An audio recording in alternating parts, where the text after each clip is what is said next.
नमस्कार दोस्तों, आप सभी का फिजिक्स बाई एस.एल. बेन वाले यूट्यूब चैनल पे हार्दिक स्वागत, अभिनंदन। हम पढ़ रहे हैं बीएससी प्रथम वर्ष की सेकंड बुक की मैथमेटिकल फिजिक्स की fourth unit electromagnetic induction and Maxwell equations. प्रथम वीडियो में मैंने आपको इलेक्ट्रोमैग्नेटिक प्रथम दो जो वीडियो बनाए हैं मैंने electromagnetic induction, Faraday's law and Lenz law और फैराडेज लॉ की integral and differential form and a uniform road के कारण इलेक्ट्रोमोटिव फोर्स, जब रोड आपकी किसी भी यूनिफॉर्म मैग्नेटिक फील्ड में मूव करती है तो वो डेरिवेशन मैंने आपको करवाया था। अब आज का हमारा अध्ययन का बिंदु रहेगा सेल्फ इंडक्शन, स्व प्रेरण। क्या रहेगा आज का अध्ययन का बिंदु? स्व प्रेरण रहेगा। देखिए, इस यूनिट में मैं आपको विद्युत चुंबकीय प्रेरण में फैराडे के experiment first and second, electromagnetic induction, electromotive force, induced current की definition, Faraday's first and second laws and Lenz law and Lenz law से हम जो इलेक्ट्रोमोटिव फोर्स है उसकी डायरेक्शन किस प्रकार कैलकुलेट करते हैं, explanation of Faraday's experiment with Faraday's laws and compute electromotive force, induced current and induced charge की वैल्यू भी हम ज्ञात कर चुके हैं। इसके अलावा integration and differential form of Faraday's law आपको पिछले दो वीडियो में करवा चुका हूँ।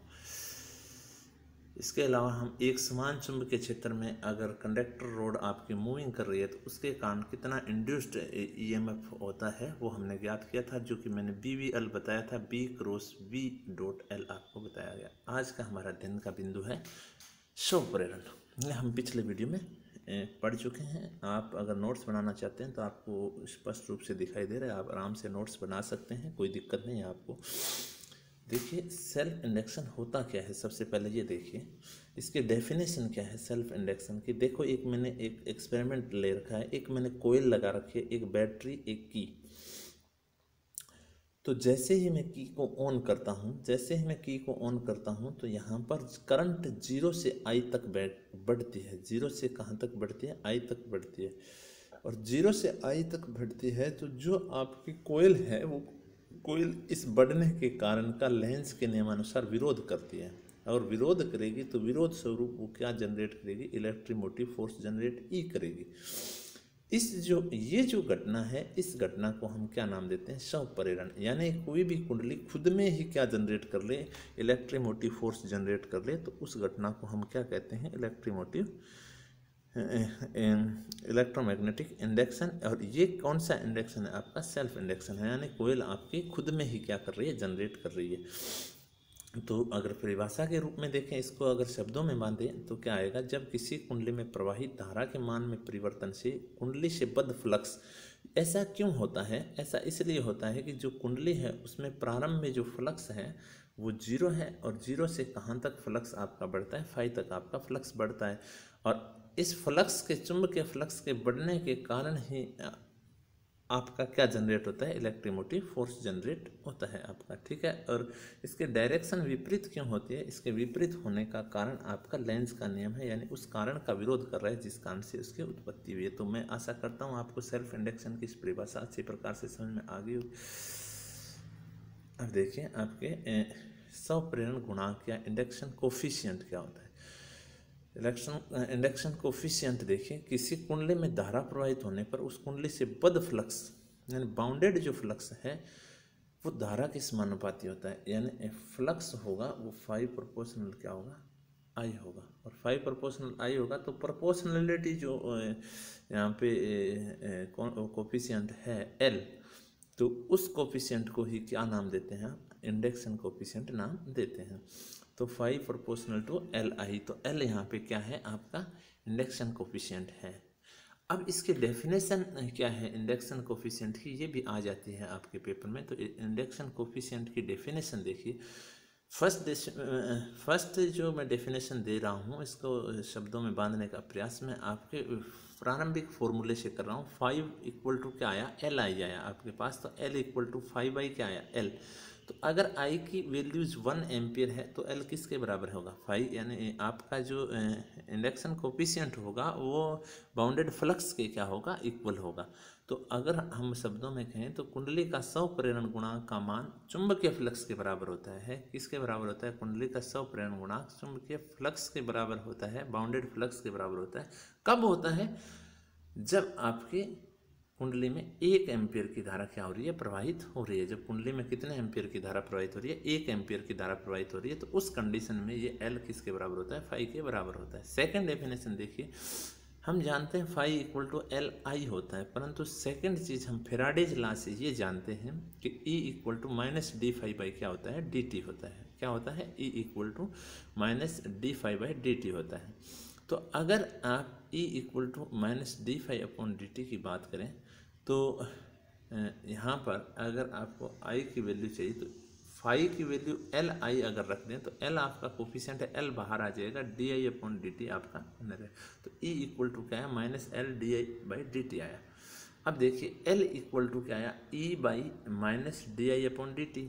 और अगर minus D I upon d t की मान 1 एम्पियर पर सेकंड हो तो L किसके बराबर होगा, इलेक्ट्रोमोटिव फोर्स के बराबर होगा। यानी इंडक्शन कोफिशिएंट होगा वो किसके बराबर होगा, आपका इंडक्शन कोफिशिएंट आपके इलेक्ट्रोमोटिव फोर्स के बराबर होगा। तो इसका मतलब ये हुआ कि कुंडली का स्व प्रेरण गुणांक कुंडली में उत्पन्न किसके, विद्युत वाहक बल के बराबर होता है। कब होता है, the rate of change in current is decreasing by 1 ampere per second. यानी धाराहास की दर है, डिसइंटीग्रेशन जो हो रहा है करंट में वो क्या होना चाहिए, 1 एम्पियर पर सेकेंड होना चाहिए। 1 एम्पियर अगर पर सेकेंड का अगर डिसइंटीग्रेशन आपके करंट में हो रहा है तो इसका मतलब induction coefficient is equal to electromotive force. तो ये आपका एल किसके बराबर होगा, ई के बराबर होगा। अब थर्ड डेफिनेशन में work done by a current in coil इसे ज्ञात करने की प्रयास करूँगा। तीसरा जो डेरिवेशन है वो मैं ज्ञात करने का प्रयास करता हूँ। देखिए क्या है, देखिए कुंडली में धारावर्धी में किया गया कार्य क्या होगा, work done by current in coil. देखिए आप जब कुंडली में धारा में वृद्धि करते हैं तो ये हमारी कुंडली है, ये कुंडली है, इसमें प्रारंभ में धारा कितने हैं, आपने बैटरी से जोड़ रखा है, बैटरी से इसको जोड़ रखा है और यहाँ पे आपने की लगा रखी है, कुंजी लगा रखी है, दाब कुंजी आप जिसको प्रेशर की कह सकते हैं लगा सकते हैं। ये आपकी कोयल है, ओके। तो प्रारंभ में यहाँ पे करंट क्या है, जीरो है, करंट क्या है आपकी जीरो है इनिशियल कंडीशन पे, तो आपका फ्लक्स भी क्या है, जीरो है, क्लियर। अब आपने जैसे ही करंट का मान बढ़ाया तो मैग्नेटिक फील्ड लाइंस यहाँ पे क्या होंगी, जनरेट होंगी, यहाँ पे मैग्नेटिक फील्ड लाइन जनरेट होंगी। तो जिस कारण से इसकी उत्पत्ति हुई है उस कारण का ये क्या करेगी, विरोध करेगी। अगर विरोध करेगी तो फ्लक्स जो आपका बढ़ रहा है उस बढ़ने का विरोध करेगी, तो विरोध करने से धारावर्धी जो हो रही है जीरो से आपको करंट आई मैक्सिमम तक पहुंचाने हैं, यानी आई मैक्सिमम का मतलब आई तक पहुंचाने हैं, तो आपको बाहर से यानी बैटरी को आपको क्या करना पड़ेगा, कार्य करना पड़ेगा। अगर कार्य करना पड़ेगा तो वो कार्य किसके तुल्य होगा, देखिए समय dt में प्रेरित विद्युत वाहक बल के विरुद्ध किया गया कार्य। और ये कार्य क्यों, क्योंकि फ्लक्स में चेंज हो रहा है, और अगर फ्लक्स में चेंज हो रहा है तो ये क्या जनरेट कर रहा है, इलेक्ट्रोमोटिव फोर्स जनरेट कर रहा है। अगर इलेक्ट्रोमोटिव फोर्स जनरेट कर रहा है तो इसका मतलब ई जनरेट हुआ है, तो कार्य एक अगर फॉर्मूले से dt समय में जो आपको कार्य करना पड़ेगा वो क्या आएगा, dw माइनस ई आई डी टी आएगा। नेगेटिव साइन यहाँ क्यों आया, क्योंकि आपको प्रेरित विद्युत के विरुद्ध कार्य करना पड़ रहा है। तो dw की अगर E की वैल्यू देखें फेराडेज लॉ से E इक्वल टू क्या होता है, minus d phi upon d t होता है फेराडेज लॉ। ये E की वैल्यू यहाँ पे पुट करें, अगर ये E की वैल्यू यहाँ पुट कर दें तो dw का जो मान आएगा वो d phi by d t i d t आ जाएगा। dt से dt अगर आप कैंसिल करें तो आपके पास आया dw आई डी फाइव। और फाई आप बता चुके हैं कि जो फ्लक्स है वो प्रोपोर्शनल होता है किसके, करंट से। वैसे भी जितने ज़्यादा करंट उतना ही ज़्यादा मैग्नेटिक फील्ड, और जितना ज़्यादा मैग्नेटिक फील्ड उतना ही मैग्नेटिक फ्लक्स आपका ज़्यादा होगा। तो फाई इज प्रोपोर्शनल टू आई। तो फाई इक्वल टू क्या आता है, induction coefficient multiply by current, तो एल आई। तो मैं यहाँ पे किसकी वैल्यू रख रहा हूँ, फाई की वैल्यू रख रहा हूँ। तो एल आई अगर मैं रखूँ तो एल आपका कोफिशिएंट है, कॉन्स्टेंट रहेगा। यहाँ चेंज क्या हो रहा है, करंट में चेंज हो रहा है, क्योंकि करंट आपकी जीरो से आप क्या बढ़ाने का प्रयास कर रहे हैं, आई नोट तक बढ़ाने का प्रयास कर रहे हैं। तो डी डब्ल्यू इक्वल टू क्या आया, एल आई डी आई आ गया, एल आई डी आई। तो 0 से आई नोट तक धारावर्ती में किया गया कार्य किससे निकालेंगे? अगर आपको टोटल वर्क डन निकालना है तो आप क्या करेंगे, इंटीग्रेशन करेंगे। और इंटीग्रेशन किया तो यहाँ पे एल आपका क्या हुआ, बाहर आ गया। समाकलन से एल आपका कोफिशिएंट है 0 से आई नोट और आई डी टी।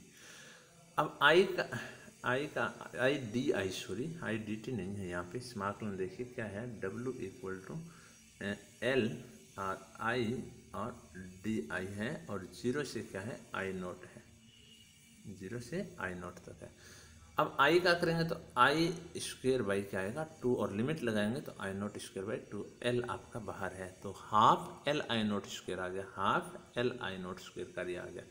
तो अगर किसी कुंडली में आपको आई नोट धारा फिक्स करनी है 0 से, तो आपको कार्य कितना करना पड़ेगा, बैटरी से half L I naught square करना पड़ेगा। कितना करना पड़ेगा, half L I naught square करना पड़ेगा। अब यहाँ से मैं डेफिनेशन एल को डिफाइन करूँ तो 2 को मैं इधर ले जाऊँ तो 2W equal to L I naught square. तो आई नोट स्क्वेयर की वैल्यू मैं 1 एम्पियर कर दूँ तो L इक्वल टू क्या हो जाएगा 2W। तो इसको अगर शब्दों में मान दें तो किसी कुंडली में धारा का मान 0 से 1 एम्पियर तक करने में किए गए कार्य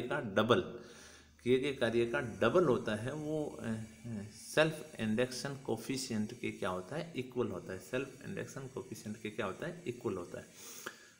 दोबारा देखिए, सेल्फ इंडक्शन है क्या, सेल्फ इंडक्शन कोफिशिएंट क्या है, उसकी डेफिनेशन क्या है, आप विचार कीजिए। सेल्फ इंडक्शन यानी कोई भी आपकी कोयल है, उस कोयल में करंट में चेंज होने के कारण खुद में ही क्या कर रही है, वो इलेक्ट्रोमोटिव फोर्स जनरेट कर रही है। उस फिनोमेना को फिजिक्स में किस नाम से जानते हैं, सेल्फ इंडक्शन के नाम से जानते हैं। तो सेल्फ इंडक्शन कोफिशिएंट क्या है कि फाई है, वो यहाँ पे जो कुंडली में मैग्नेटिक फ्लक्स जो जनरेट हो रहा है, बायो-सावर्ट नियम से भी अगर आप ज्ञात करेंगे या एम्पियर नियम से भी ज्ञात करेंगे तो आपको प्रोपोर्शनल क्या आएगा, आई। और फाई क्या होता है, बी ए के तुल्य होता है। तो ए यहाँ फिक्स है तो बी के प्रोपोर्शनल है आपका फाई। तो फाई किसके प्रोपोर्शनल हो गया, आई के, यानी चुंबकीय फ्लक्स करंट के प्रोपोर्शनल है। Bounded flux with coil is proportional to current pass through coil, यानी कोयल से जितनी करंट पास हो रही है उसके क्या है, आपके जो फ्लक्स है वो बाउंडेड फ्लक्स है, वो प्रोपोर्शनल है। और जब प्रोपोर्शनलिटी का साइन हटाएंगे तो यहाँ पे एक कोफिशिएंट आता है, उस कोफिशिएंट का क्या नाम दिया जाता है, उस कोफिशिएंट का नाम दिया जाता है इंडक्शन कोफिशिएंट, यानी स्वप्रेरण गुणांक, इंडक्शन कोफिशिएंट। और इंडक्शन कोफिशिएंट की डेफिनेशन की बात करें तो यहाँ 3 तरीके हैं डेफिनेशन के। मूल phi equal to L I से अगर आई का मान 1 एम्पियर अगर आप कर रहे हैं तो जो सेल्फ इंडक्शन कोफिशिएंट है वो मैग्नेटिक फ्लक्स के क्या होगा, इक्वल होगा।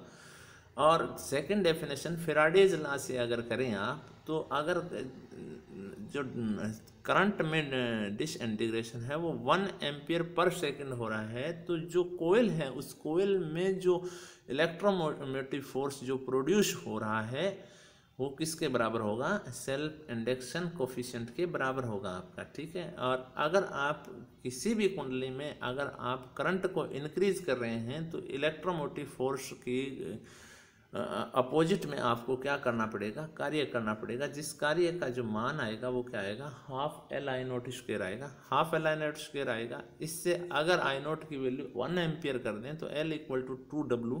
इसका मतलब 0 से अगर 1 एम्पियर तक आप अगर धारा को बढ़ा रहे हैं तो आपके द्वारा जो किया गया कार्य का दुगना है वो किसके बराबर होगा, सेल्फ इंडक्शन कोफिशिएंट के बराबर होगा।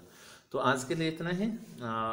हम नेक्स्ट वीडियो में मैं आपको बताऊंगा कि कोई भी कुंडली है उस कुंडली का स्वप्रेरण गुणांक क्या होता है, या सोलेनोइड है उसका स्वप्रेरण गुणांक कितना होता है। तो आज के इस वीडियो के लिए देखने के लिए आप सभी का तहे दिल से धन्यवाद। Thank you very much.